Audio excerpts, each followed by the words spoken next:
Goedenavond, welkom bij Omroep Zeeland op deze zaterdag de 5e februari. Kijk mee naar het nieuws in Zeeland van deze zaterdag.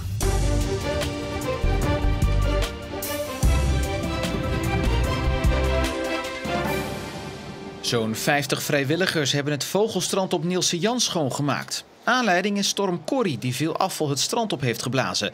Waaronder een fles afwasmiddel die de reclameslogan op dubieuze manier eer aan doet. Het gaat echt lang mee, staat erop. Nou ja, als je hem omdraait dan zie je de kalender op de fles staan. En dat staat op 1985, 1986. Dus dat zwerft al 36 of 37 jaar in de natuur. Een opmerkelijke vondst, maar niet de ergste. Zo ligt het strand bezaaid met kleine plastic korrels die een bedreiging vormen voor de zeldzame kolonie dwergsterns die hier graag op en rond het strand broeden. En hier vind je dus ontzettend veel troep aan vooral nurdels. Die nurdels dat zijn die plastic korrels. En ja, die jongen die komen hier het nest uit en die gaan om zich heen pikken. En die pikken dus al die microplastics op. En die denken van nou, ik zit lekker vol. Maar eigenlijk sterven ze de hongerdood. Een pasklare oplossing voor de kleine plastic korrels is er niet, maar ideeën zijn er wel. Eigenlijk hoort het dus gewoon aangepakt te worden door Rijkswaterstaat, door verpakkingsindustrie, door de Douw. Maar ja, het gebeurt dus gewoon niet. En het gebeurt wel op grote schaal dat ze nu visnetten en dergelijke opruimen. Maar dit hele kleine spul, dat vergt een heel andere aanpak. En het liefst zou ze voor nu zien dat het strand wordt afgegraven en opnieuw wordt opgespoten. Goes heeft vandaag afscheid genomen van de overleden materiaalman Hans Wisse. Een clubicoon die al bijna 40 jaar aan de vereniging verbonden was. We kwamen hier afgelopen donderdag en dan is het stil, donker. Ja, dan mis je gewoon iemand. Hans is Goes en Goes is Hans. Hij heeft ontzettend veel betekend voor de vereniging. We zeiden al wel eens gekscherend van wat is Goes zonder Hans. En, ik denk dat het de vereniging dat het een aderlating gaat zijn.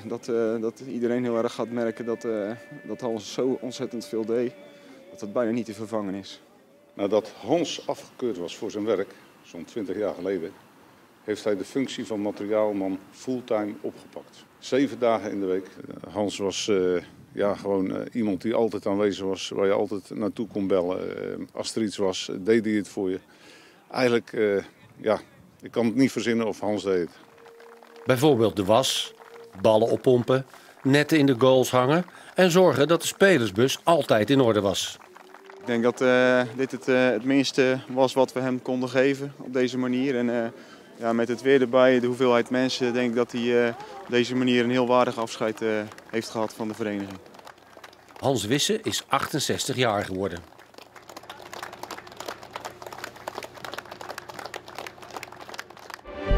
Maak van Westhoven bij Domburg het mooiste kasteel van Nederland. De stichting Buitenplaats Westhoven roept alle Zeeuwen op Westhoven te stemmen bij de AWB-verkiezing voor het mooiste middeleeuwse kasteel van Nederland.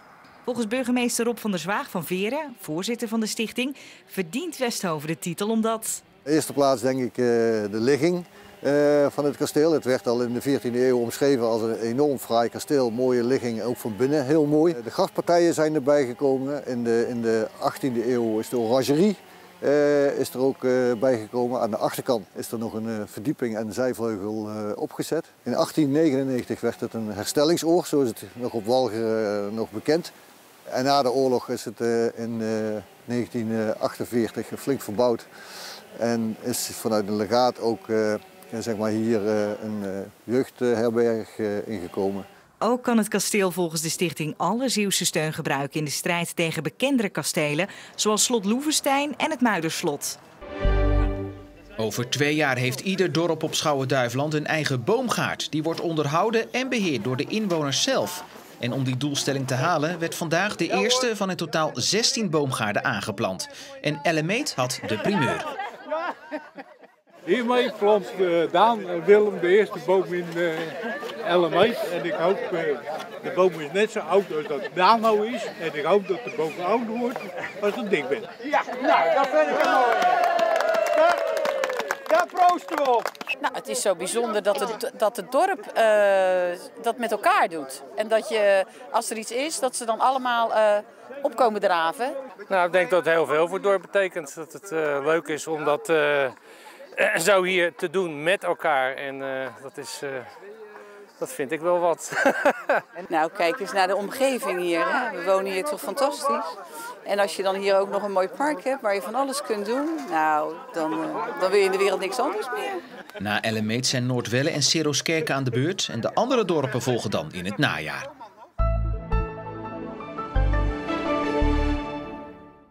Het bleef vandaag droog met zonnige perioden en we hadden eindelijk weer eens een mooie zonsopkomst.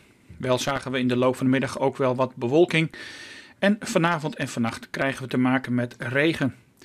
Bij die regen zal de wind aantrekken naar krachtig, windkracht 6 aan zee uit het zuidwesten. En aangezien er sprake is van een warmtefront zal de temperatuur niet veel verder dalen dan 7 of 8 graden. Morgen wordt het ronduit guur met veel regen, vooral in de ochtend en begin van de middag. En een harde zuidwestenwind, kracht 7.